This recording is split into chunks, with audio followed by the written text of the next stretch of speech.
Hello everyone, this is Sakshi Vishnoi. Welcome to magnet brains. कैसा channel जहां पर आपको मिलता है किंडरगार्टन से लेकर 12th क्लास तक के सारे सब्जेक्ट के वीडियो लेक्चर्स बिल्कुल free of cost and quality content के साथ में। वीडियो लेक्चर्स के साथ साथ में मैग्नेट ब्रेन्स आप लोगों को प्रोवाइड करता है books and e books of various subject and various classes, जो कि बहुत ही हाई क्वालिटी कंटेंट से एनरिच्ड है एंड जो कि बहुत ही ज़्यादा आप लोगों को हेल्प करने वाली है इन योर प्रिपरेशंस। अगर आप इन बुक्स एंड ई बुक्स को एक्सेस करना चाहते हैं तो डिस्क्रिप्शन बॉक्स में एक लिंक गिवन है, उस पर क्लिक कीजिए, एक फॉर्म फिल करके सबमिट कर दीजिए। उसके बाद में हमारी जो टीम है वो बहुत ही जल्द आप लोगों से कनेक्ट करेगी एंड आपकी रिक्वायरमेंट के हिसाब से आप लोगों को बुक्स प्रोवाइड की जाएंगी। इसी अच्छी बात के साथ में स्टार्ट करते हैं अपने इस लेक्चर को, जिसमें हम लोग देखेंगे हमारी जो क्लास 12th इकोनॉमिक्स है, इसमें हमारी जो बुक है इंडियन इकोनॉमिक डेवलपमेंट, उसका जो चैप्टर 6 है रूरल डेवलपमेंट, उसके MCQs। As we know students कि हमारा जो CBSE बोर्ड एग्जाम है फॉर द ईयर 2022-23, उसमें जो क्वेश्चंस का पैटर्न होने वाला है that would be MCQs, short answers and long answers. तो अब इसी पर्टिकुलर पैटर्न को फॉलो करते हुए हम लोग short answers, long answers and MCQs जो है वो सेपरेटली इंडिविजुअली हर एक चैप्टर में देख रहे हैं। इस पर्टिकुलर वीडियो में हम लोग इस चैप्टर के जो MCQs हैं उन्हें सॉल्व करेंगे। आगे आने वाले वीडियोस में हम लोग इसके जो short answers and long answers है वो देखेंगे। स्टार्ट करते हैं विद क्वेश्चंस। एंड एक जो पर्टिकुलर मैं आप लोगों से प्रैक्टिस डिमांड कर रही हूँ, दैट इज आप लोगों के सामने क्वेश्चन आया है, आप लोगों को एक चीज़ करनी है कि ये क्वेश्चन पढ़ो, ऑप्शंस पढ़ो और क्या करो, और जो है इसका जो भी करेक्ट आंसर है वो आप लोग वर्बली जो है याद रख लो या फिर जो है कॉपी में लिख लो, ठीक है। उसके बाद में जब मैं आंसर बता रही हूँ तो उससे चेक कर लो कि आपने सही आंसर बताया है या नहीं बताया है। इफ़ अगर सही है तो बहुत अच्छी बात है, इफ़ अगर गलत है तो फिर जो है उस चीज़ को समझो कि क्यों जो है आपने जो आंसर लिखा है वो गलत कैसे हुआ, ठीक है। उस चीज़ को भी आप लोगों को समझना है ताकि इन फ्यूचर जब आप एग्जाम दोगे तब आप ये गलती नहीं करोगे, ठीक है। इन शॉर्ट अगर मैं बोलूँ तो ये एक काइंड ऑफ टेस्ट है आपका खुद का, आपके खुद के लेवल पर आपको खुद को अपने आप को एग्जामिन करना है कि कैसे जो है मतलब कि कितना जो है आपने पढ़ा है वो आपको याद है और कितना जो है आपको याद नहीं है, ठीक है। वो चीज़ें आप लोगों को आपके लेवल पर देखनी है, ठीक है। तो स्टार्ट करते हैं क्वेश्चन के साथ में। What type of credit was majorly used in rural sector? ठीक है, कौन सा टाइप ऑफ क्रेडिट है जो कि मेजरली यूज होता था in the rural sector? So options are institutional credit, B is non institutional credit, C is cheap credit and D is all of the above. कौन सा क्रेडिट मेजरली यूज होता था students in the rural sector? ठीक है, आज की बात नहीं कर रहे हैं हम, कब की बात कर रहे हैं? पहले की। ऑलराइट, होता था तो होता था कौन सा? That was the non institutional जो है क्रेडिट, ठीक है। जो मनी लेंडर्स हो गए, लैंडलॉर्ड्स हो गए, जो बिग बिग ट्रेडर्स या फार्मर्स हो गए, इनसे जो है ज़्यादा लोन्स वगैरह लिए जाते थे, क्रेडिट लिया जाता था in spite of the institutional credit, ठीक है। तो करेक्ट ऑप्शन क्या हो जाएगा यार? Option B, that is non institutional credit, ठीक है। फिर आ जाओ नेक्स्ट पर। SHG स्टैंड्स फॉर, बहुत ही सिंपल क्वेश्चन है, SHG का फुल फॉर्म क्या होता है? Self help groups, social help groups, societies help group and social housing group. क्या होगा correct answer? I don't think कि ये वाला पर्टिकुलर क्वेश्चन तो किसी का भी गलत हुआ होगा, ठीक है। That would be self help groups, your option ए, ठीक है। फिर आ जाओ नेक्स्ट पर। During reform period public investment in agriculture has, reform period के टाइम पर जो पब्लिक इन्वेस्टमेंट है एग्रीकल्चर में उस पर क्या इम्पैक्ट हुआ था? डिक्लाइंड, इंक्रीज्ड, स्टेबल और फ्लक्चुएटेड, ठीक है। कब की बात कर रहे हैं हम? रिफॉर्म टाइम की बात कर रहे हैं, दैट इज 1991 में जो रिफॉर्म्स हुए थे, LPG, liberalisation, privatisation and globalisation. तो जो रिफॉर्म्स हुए थे उसके हिसाब से जो पब्लिक एक्सपेंडिचर है ऑन एग्रीकल्चर वो डिक्लाइन हुआ है, वो इंक्रीज हुआ है, वो स्टेबल था या वो फ्लक्चुएट हुआ है, ठीक है। So that declined, alright. तो आपका करेक्ट ऑप्शन क्या होगा? योर ऑप्शन ए, कि वो क्या हुआ था? वो डिक्लाइन हुआ था, ऑलराइट। देन उसके बाद में आ जाओ नेक्स्ट पर। Growth rate of agriculture has dash during reform period, जो ग्रोथ रेट है किस टाइम पर, जो ग्रोथ रेट है एग्रीकल्चर का रिफॉर्म पीरियड में उस पर क्या इम्पैक्ट हुआ था? That accelerated, decelerated, has remain stable or kept fluctuating, ठीक है। तो रिफॉर्म पीरियड पर हमें बेसिकली बताना है कि एग्रीकल्चर के ग्रोथ रेट पर क्या इफेक्ट था।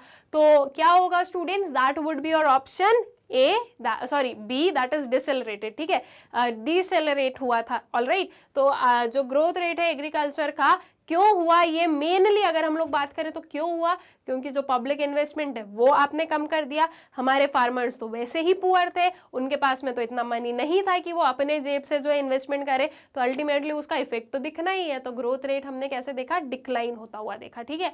तो option B that is decelerated would be the correct option. Then आते हैं नेक्स्ट वाले क्वेश्चन पर, livestock sector alone provides alternate livelihood options to over dash million small and marginal farmers including landless labourers, ठीक है। जो life stock sector है वो अकेला लाइफ स्टॉक सेक्टर जो है वो अल्टरनेट लाइवलीहुड ऑप्शंस जो है वो प्रोवाइड करता है कितने मिलियन स्मॉल और मार्जिनल फार्मर्स को, जिसमें कि लैंडलेस लेबरर्स भी इंक्लूडेड है। That means we can say कि लाइफ स्टॉक सेक्टर पर कितने मिलियन लोग जो हैं वो डिपेंडेंट है।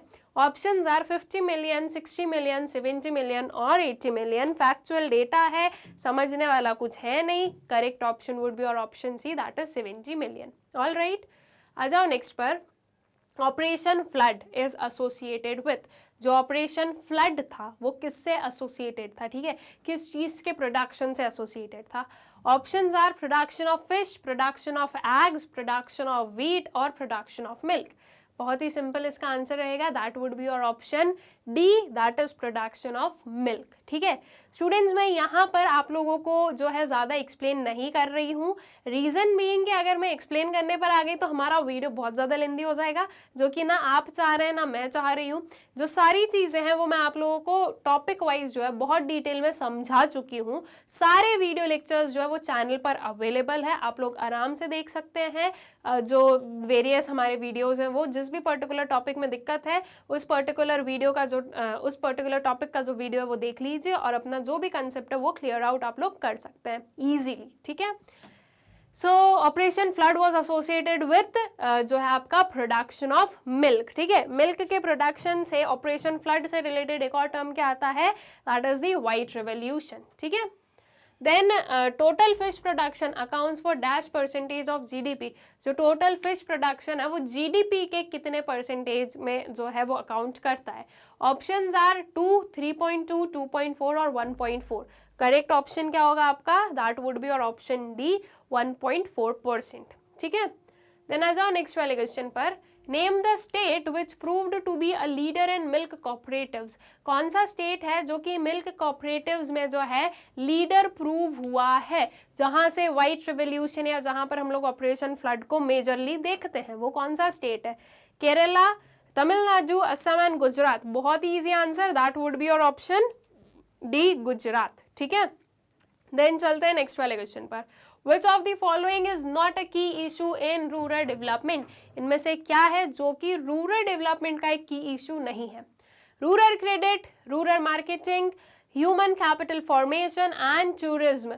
रूरल डेवलपमेंट का इनमें से क्या है जो कि एक की इशू नहीं है, क्या आएगा आपका correct option, that would B tourism, right. Tourism जो है वो हम रूरल डेवलपमेंट का एक की इशू नहीं मानेंगे। रूरल क्रेडिट बिल्कुल है, रूरल मार्केटिंग भी है और ह्यूमन कैपिटल फॉर्मेशन भी एक मेजर इशू है, ठीक है।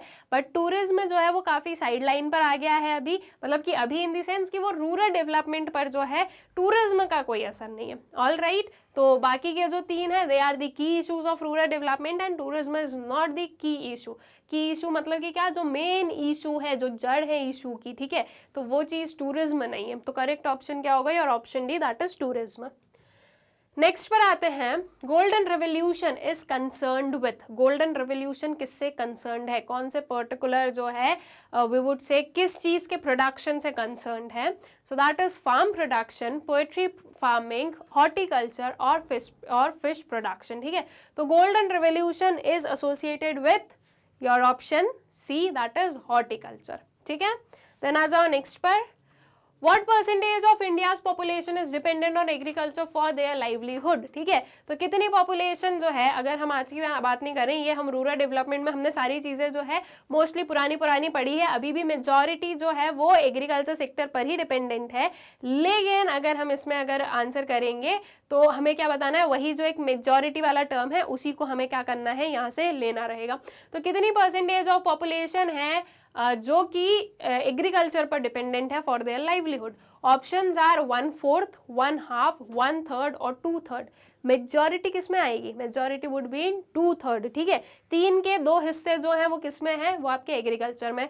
1/4, 1/2 एंड 1/3 में जो है आपका मेजॉरिटी कहीं पर भी नहीं आ रही है, ठीक है। तो वहीं से आप लोग जो है इसका आंसर आराम से बता सकते हो, that is the 2/3, option D would be the correct option, ठीक है। नेक्स्ट वाले क्वेश्चन पर आते हैं, Which one is not a source of non-institutional rural credit? इनमें से क्या है जो कि non-institutional rural credit का एक सोर्स नहीं है? Options are friends, self help groups, relatives and landlords. Non institutional credit का सोर्स नहीं होना है, ठीक है, मतलब कि वो नॉन इंस्टीट्यूशनल क्रेडिट नहीं है, वो इंस्टीट्यूशनल क्रेडिट है, बेसिकली आपको वो बताना है। तो फ्रेंड्स क्या है students, friends is a non institutional credit, relatives are also non institutional credit, landlord भी क्या है, लैंडलॉर्ड भी नॉन इंस्टीट्यूशनल क्रेडिट है। लेकिन अगर हम लोग सेल्फ हेल्प ग्रुप्स की बात करें तो that is the institutionalised credit, ठीक है, और हमें वही बताना है। तो आपका करेक्ट ऑप्शन क्या होगा, यार option B, that is self help groups, ठीक है।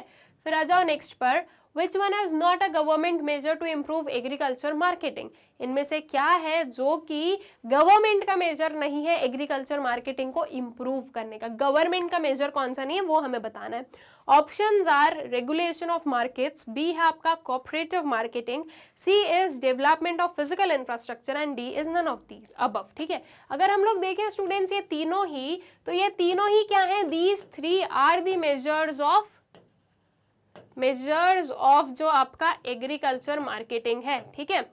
ये तीनों ही क्या है, ये तीनों ही आपके एग्रीकल्चर मार्केटिंग के मेजर्स हैं इंप्रूव करने के। अब अगर हम लोग बात करें regulation of market, cooperative marketing और डेवलपमेंट ऑफ फिजिकल इंफ्रास्ट्रक्चर का, तो ये तीनों ही चीजें गवर्नमेंट ड्रिवन है, ठीक है, दैट मीन्स गवर्नमेंट के ही मेजर्स हैं ये।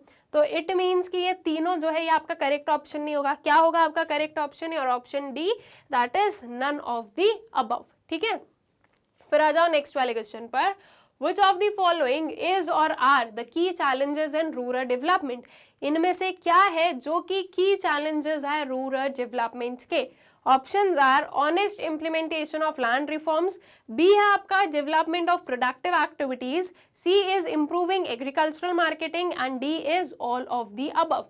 What are the key challenges of rural development, ठीक है, रूरल डेवलपमेंट के की चैलेंजेस आपको बताना है। क्या honest implementation of land reforms is a की चैलेंज? बिल्कुल है। अगर लैंड रिफॉर्म्स जैसे बोले जा रहे हैं, जैसे गवर्नमेंट लेके आ रही है या लेकर आई थी, अगर वैसे इंप्लीमेंट किए होते तो आज जो है ये जो बिग फार्मर्स और स्मॉल फार्मर्स के बीच में जो गैप है वो बहुत ही कम होता। तो ये एक की चैलेंज है। Development of productive activities is also a key challenge. Then comes to improving agricultural marketing, तो ये भी क्या है, ये भी एक मेजर चैलेंज बनता है। तो इन शॉर्ट आपका आंसर क्या होगा, your option D, that is all of the above, ठीक है। देन आते हैं नेक्स्ट पर, why farmers need rural credit? Farmers को रूरल क्रेडिट की क्या जरूरत है, क्यों जरूरत है फार्मर्स को रूरल क्रेडिट की? ऑप्शंस हैं, A to purchase seeds, fertilizer, pesticide and insecticide, B to purchase tractors, tubewell and animals, C to repay previous loans and D all of the above, ठीक है। तो फार्मर को credit की जरूरत क्या है? क्या फार्मर को क्रेडिट इसलिए चाहिए ताकि वो जो है सीड्स, फर्टिलाइजर्स, पेस्टिसाइड्स, इंसेक्टिसाइड ये सब कुछ परचेज कर सकें? यस, बिल्कुल, इनके लिए जो है फार्मर को क्रेडिट चाहिए है, ठीक है। क्या फार्मर को ट्रैक्टर, ट्यूबवेल्स, एनिमल्स, इनके लिए भी जो है आपका क्रेडिट की जरूरत है? यस, ऑब्वियसली है। अब बात आती है टू रीपे प्रीवियस लोन्स। अब इसके लिए है या नहीं है? अगर यहाँ पर आप लोगों को डाउट आ भी रहा हो तो ऑप्शन ए और ऑप्शन बी हमें शॉर्ट दिख रहा है कि हाँ इसके लिए तो क्रेडिट की जरूरत होगी ही होगी। तो आपका जो डी ऑप्शन है ऑल ऑफ दी अबव वही करेक्ट होगा, क्योंकि हमारे पास में ए और बी बोथ सही या बोथ करेक्ट ऐसा वाला तो कोई ऑप्शन ही नहीं है। तो इन शॉर्ट वी विल से कि यस, ये भी क्या है, ये भी आपका जो है एक वी वुड से कि एक नीड बनती है for the credit for farmers, ठीक है। तो आपका करेक्ट ऑप्शन वुड बी और option D, that is all of the above, ठीक है। नेक्स्ट पर आते हैं, diversification of agricultural activities includes, options are animal husbandry, fisheries, horticulture and all of the above.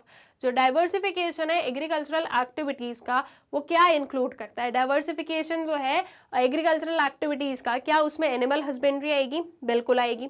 Fisheries, horticulture, बिल्कुल आएंगे। These are what? These are the alternative जो है आपके अल्टरनेटिव सेक्टर्स हैं जहां पर वर्क किया जा सकता है।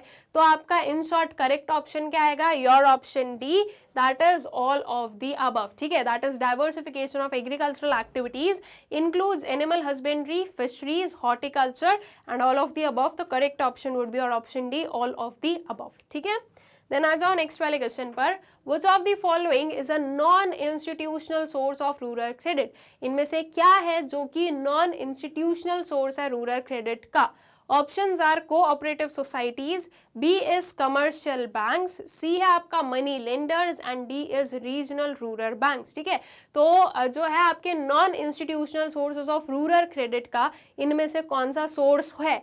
कोऑपरेटिव सोसाइटीज ये क्या होती हैं? ये इंस्टीट्यूशनल सोर्सेज होते हैं। कमर्शियल बैंक्स क्या होगी स्टूडेंट्स? ये भी इंस्टीट्यूशनल सोर्सेज होंगे। मनी लेंडर्स क्या ये इंस्टीट्यूशनल सोर्सेज हैं? नहीं, these are not the institutional sources and regional rural banks ये भी institutional होते हैं। तो कौन सा non institutional है? that is your option C, money lenders। all right, I guess clear। next पर आ जाएं। Which of the following is an emerging challenge related to rural development in India? इनमें से क्या है जो कि एक emerging challenge है? ठीक है, emerging मतलब कि अभी अभी जो है ये challenge आया है। ठीक है, बहुत पुराने टाइम से नहीं चल रहा है, अभी न्यू जो है हम क्या बोलेंगे, emerge हुआ है। तो ऐसा कौन सा जो है challenge है जो कि रूरल डेवलपमेंट से रिलेटेड है? Provision of credit, agricultural marketing, organic farming and irrigation. अगर हम बात करें प्रोविजन ऑफ क्रेडिट तो पहले से चलता आ रहा है, अभी तो भी प्रीवियस टाइम से कम हो गया। ठीक है, so this is not the emerging challenge. Agricultural marketing ये भी इमर्जिंग चैलेंज नहीं है, जब से जो है इंडिपेंडेंस मिला तब से ये चीज है। उसके बाद में अगर हम लोग बात करें इरिगेशन की तो ये भी इमर्जिंग चैलेंज नहीं है। ठीक है, ये तो even we will say before independence से ही हम बोलेंगे कि ये सारे जो है चैलेंजेस चले आ रहे हैं। ऑर्गेनिक फार्मिंग ये क्या है? ये एक इमर्जिंग है, ये अभी न्यू चला है। ठीक है, अभी कुछ ईयर्स या कुछ सालों से ही जो है ये पर्टिकुलर ट्रेंड हम लोग देख रहे हैं और अभी हमारी जो फार्मर्स है, हमारा जो एग्रीकल्चर सेक्टर है वो बहुत ज़्यादा ऑर्गेनिक फार्मिंग को जो है एक्सेप्ट नहीं किया है। ठीक है, तो एक जो इमर्जिंग चैलेंज वो क्या होगा? That would be organic farming. Correct option would be option C. ठीक है, फिर आ जाओ नेक्स्ट वाले पर। Which of the following is expected to improve the marketing system? इनमें से क्या है जो कि एक्सपेक्ट किया जा रहा है कि इनकी वजह से जो है मार्केटिंग सिस्टम इम्प्रूव किया जा सकता है, मार्केटिंग सिस्टम इम्प्रूव हो सकता है? ऑप्शंस हैं रेगुलेटेड मार्केट्स, बी है आप लोगों के पास में improvement in transportation, C is minimum support price and D is all of these. किन पर्टिकुलर चीज़ों की वजह से जो है मार्केटिंग सिस्टम जो है वो इम्प्रूव होगा इन एग्रीकल्चर वाला सेक्टर? रेगुलेटेड मार्केट से होगा, बिल्कुल होगा। इम्प्रूवमेंट इन ट्रांसपोर्टेशन से होगा, येस बिल्कुल होने वाला है। मिनिमम सपोर्ट प्राइस से होगा, ऑब्वियसली होगा। तो आपका करेक्ट ऑप्शन क्या होगा students? Your option D, that is all of these. ठीक है, फिर आ जाओ नेक्स्ट वाले क्वेश्चन पर। The principal lingering challenge in rural areas is. जो प्रिंसिपल लिंगरिंग चैलेंजेस हैं रूरल एरियाज के वो क्या हैं? ठीक है, ये तो स्पेसिफिकली हम लोगों ने पूरा का पूरा एक टॉपिक पढ़ा है, तो आई गेस कि आप लोगों को इसका आंसर भी बहुत ही अच्छे से पता होगा। ऑप्शंस हैं challenge of rural marketing, B is challenge of rural credit. ठीक है, सी है both A and B and D is none of these. क्या आएगा आपका correct option? That would be your option C, both A and B. Challenge of rural marketing और challenge of rural credit ये दोनों ही क्या है? ये दोनों ही प्रिंसिपल लिंगरिंग चैलेंजेस हैं ऑफ द रूरल एरियाज या इन द रूरल एरियाज। ठीक है, तो आपका correct option would be option C, both A and B. ठीक है, नेक्स्ट वाले क्वेश्चन पर आते हैं। Cooperative credit societies are to ensure. Cooperative credit societies जो है वो क्या इंश्योर करने के लिए सेटअप की जाती है? Options are timely and rapid flow of credit to the farmers, B है आपका elimination of money lenders as credit agencies, C है spread of credit facilities across all regions of the country and D is all of these. Cooperative credit societies जो है वो क्यों setup की गई, किस चीज के लिए सेटअप की गई? टाइमली और rapid flow of credit to the farmers, क्या इसके लिए? यस बिल्कुल। Elimination of money lenders as credit agencies, spread of credit facilities across all regions of the country and all of these. क्या आएगा correct option? That would be your option D, all of these, कि इन सभी जो है इन सभी चीज़ों को इंश्योर करने के लिए कोऑपरेटिव क्रेडिट सोसाइटीज़ को सेटअप किया गया है। ऑल राइट, फिर आ जाए नेक्स्ट वाले क्वेश्चन पर। Which of the following statements highlight the glaring deficiencies of rural banking system? इनमें से कौन सी स्टेटमेंट है जो कि glaring deficiencies जो है वो हाईलाइट करती है जो हमारा रूरल बैंकिंग सिस्टम है उसमें, ठीक है। दैट मीन्स जो ह्यूज वी वुड से कि जो ह्यूज डिफरेंसेस हैं उसे क्या करती है, उसे बताती है, ठीक है, उसे हाईलाइट करती है। ऑप्शंस है आप लोगों के पास में, institutional credit has invariably been tied to collateral, B is laxity in recovery of loans owing to political reasons, C is both A and B and D is none of these। क्या आएगा students इसमें correct option? That would be option C, both A and B, ठीक है। जो institutional credit है वो किससे जो है टायर्ड है, कोलेट्रल से टायर्ड है। अब ऐसे लोग जिनके पास में बहुत ज़्यादा जो है हाई वैल्यू कोलेट्रल नहीं है, वो आगे किसी चीज़ को जो है इन्वेस्ट वगैरह करने के लिए वो पर्टिकुलर चीज़ें नहीं ले पाते हैं। दूसरी चीज़ की laxity in recovery of loans, ये भी एक मेजर है कि पॉलिटिकल रीजंस की वजह से जो मिनिस्टर्स होते हैं वो क्या करते हैं, किसानों का ये पर्टिकुलर लोन माफ, किसानों का इतना इंटरेस्ट माफ, ठीक है, ये सारी चीजें होती है। तो इसलिए अब जो फार्मर्स होते हैं या जो रूरल एरियाज में जो लोग रह रहे हैं जिन्होंने लोन वगैरह लिया है, वो लोग पे ही नहीं करते बहुत बहुत टाइम तक, कि ठीक है कुछ नहीं, थोड़े टाइम तक नोटिस आएगा घर पे कि पे कर दीजिए, पे कर दीजिए, पे कर दीजिए, नहीं करेंगे अपने आप जो है क्या हो जाएगा, वो लोन माफ कर दिया जाएगा, ठीक है। दैट मीन्स उसका कुछ भी नहीं होना है, वो हम पे नहीं करेंगे तो भी चलेगा। तो अब ऐसे केस में जो बैंक्स हैं, जो आपका इंस्टीट्यूशंस हैं, जो बैंकिंग सिस्टम है, उस पर इफेक्ट पड़ता है, ठीक है। और पॉलिटिकल रीजंस की वजह से ये मेनली किया जाता है कि हमें इलेक्शन जीतना है, हमें वोट चाहिए, तो ये सारी चीजें की जाती है, ठीक है। तो अल्टीमेटली उसका जो है पूरा जो रूरल बैंकिंग सिस्टम है उस पर इफेक्ट होता है, ठीक है। सो आपका करेक्ट ऑप्शन क्या होगा, और option C, that is both A and B. Then आ जाओ नेक्स्ट वाले क्वेश्चन पर, which of the following is the institutional source of credit? इनमें से क्या है जो कि इंस्टीट्यूशनल सोर्स ऑफ क्रेडिट है? Options are landlords, government, money lenders and village traders. Institutional क्या है इसमें से, ठीक है, इसमें से कौन से सोर्स हैं जो कि इंस्टीट्यूशनल सोर्स ऑफ क्रेडिट है? So that would be your option B, government. ये बाकी के तो बहुत ही क्लियरली हमें दिख रहे हैं कि they are the non institutional sources of credit, ठीक है। फिर आते हैं नेक्स्ट क्वेश्चन पर, long period credit is needed for. जो लॉन्ग पीरियड क्रेडिट है वो किस चीज के लिए रिक्वायर्ड है?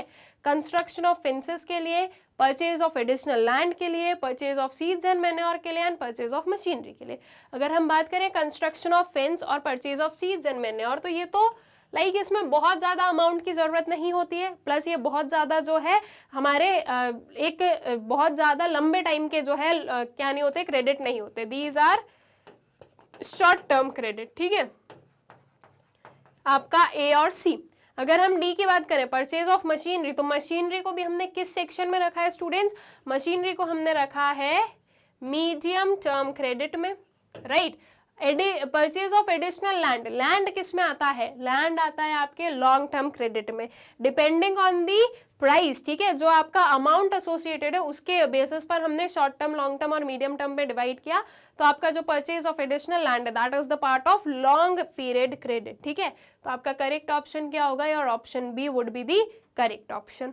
फिर आ जाओ नेक्स्ट वाले क्वेश्चन पर, Which of the following is the source of non-institutional credit? इनमें से क्या है जो कि नॉन इंस्टीट्यूशनल क्रेडिट का एक सोर्स है?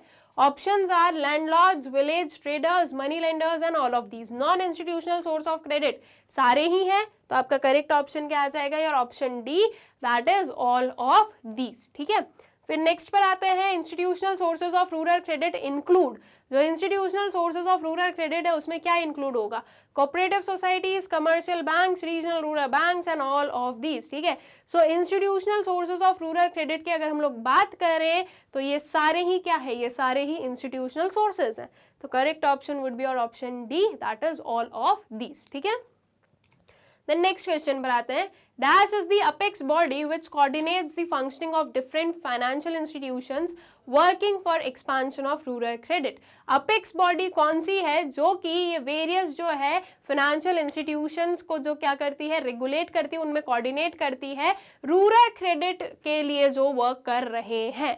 NABARD, self help groups, regional rural banks and commercial banks, बहुत ही इजी आंसर है, that is what, that is NABARD, ठीक है। NABARD is a kind of central bank for rural banking system, all right. तो NABARD is the apex body which coordinates the functioning of different financial institutions working for expansion of rural credit, all right.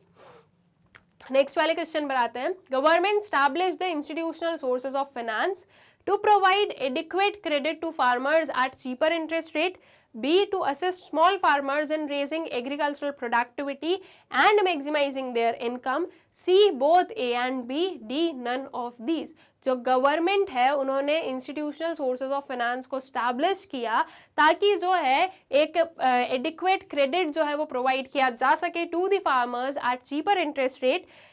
जो ये particular institutional sources हैं ये assist कर सके small farmers को in raising agricultural productivity and maximising their income. क्या ये दोनों ही चीजें सही हैं? यस, ये बिल्कुल सही है। तो आपका करेक्ट ऑप्शन क्या हो जाएगा? Your option C, that is both A and B, ठीक है।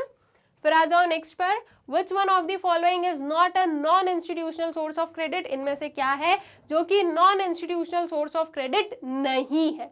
Options are money lenders, cooperative credit, land development bank and both A, B and C। तो अगर हम देखें तो ये दोनों ही क्या है? ये दोनों ही नॉन इंस्टीट्यूशनल क्रेडिट नहीं है, ठीक है। These are institutional credit sources, ठीक है। तो आपका करेक्ट ऑप्शन क्या होगा? Your option D, that is both B and C, all right. Then आते हैं नेक्स्ट पर। White revolution is associated with, white revolution किससे एसोसिएटेड है? That is associated with milk production. Options क्या हैं? Horticulture, fisheries, dairying and animal husbandry. क्या आ जाएगा आपका correct option? Option C, that is dairying, all right. I guess question clear है। I hope so कि सारे क्वेश्चंस जो हैं वो आप लोगों को अच्छे से क्लियर हो गए हैं। रूरल डेवलपमेंट के जो वेरियस एमसीक्यूज हम लोगों ने देखे हैं, आई होप सो कि आप लोगों को अच्छे से क्लियर आउट हो गए हैं। विद दिस हम लोग इस पर्टिकुलर वीडियो के एंड पर आते हैं और इसे एंड करने से पहले एक छोटी सी इन्फॉर्मेशन कि जो सारे वीडियो लेक्चर्स है स्टूडेंट्स वो आप लोग बहुत ही इजीली एक्सेस कर सकते हो from our YouTube channel Magnet Brains. कभी कभी ये होता है कि आप लोग को यूट्यूब पर वीडियोस नहीं मिलते हैं तो आप लोगों के पास में दो और भी अच्छे ऑप्शंस हैं। दैट इज जो मैग्नेट ब्रेन्स की वेबसाइट है www.magnetbrains.com या फिर जो मैग्नेट ब्रेन्स का ऐप है। वेबसाइट और ऐप पर आपको सारी ही चीज़ें बहुत ही सिस्टमैटिकली अरेंज मिलेगी, आपकी class wise, subject wise, chapter wise, topic wise, जिससे कि आप लोगों को किसी भी चीज़ को फाइंड आउट करने में प्रॉब्लम नहीं होगी। ऑल्सो स्टूडेंट्स, हमारा जो यूट्यूब चैनल है मैग्नेट ब्रेन्स, आप लोग उसे सब्सक्राइब करें, इन वीडियोज़ को ज़्यादा से ज़्यादा शेयर करें and please do like the videos. Thank you.